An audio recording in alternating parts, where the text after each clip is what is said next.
सिद्धांत और अनुबंध 81 से 83 के पीछे की कहानी सिर्फ इतिहास की नहीं है, ये असली लोगों की कहानी है, असली बलिदान की और असली सेवा की।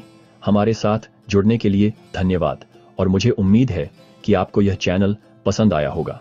मार्च 1832 में चर्च नया है, बस कुछ ही साल पुराना। हिराम, ओहायो के एक साधारण से फार्म हाउस में इसका मुख्यालय है। जोसेफ स्मिथ टार और पंख लगाए जाने के बाद ठीक हो रहे हैं, फिर भी दर्द और अंधेरे के बावजूद रहस्योद्घाटन आते रहते हैं।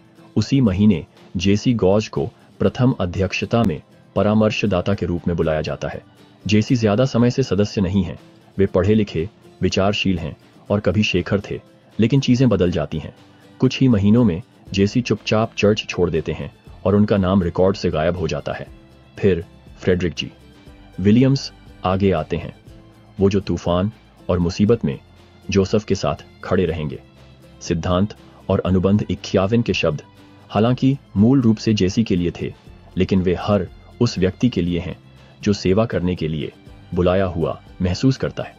प्रभु कहते हैं, कमजोरों की मदद करो, जो हाथ नीचे लटके हुए हैं उन्हें ऊपर उठाओ और कमजोर घुटनों को मजबूत करो।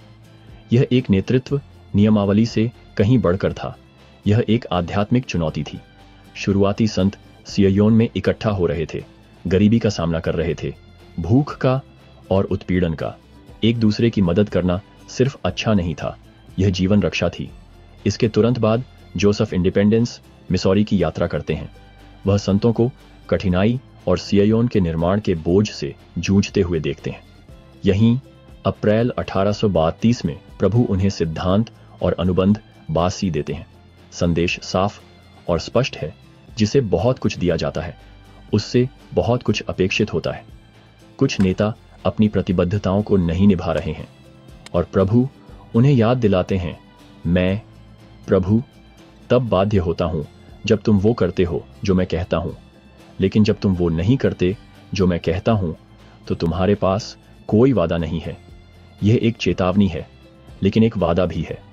आशीर्वाद जिम्मेदारी के साथ आते हैं। कुछ समय बाद एक और रहस्योद्घाटन, सिद्धांत और अनुबंध 43 एक गहरी जरूरत को संबोधित करता है।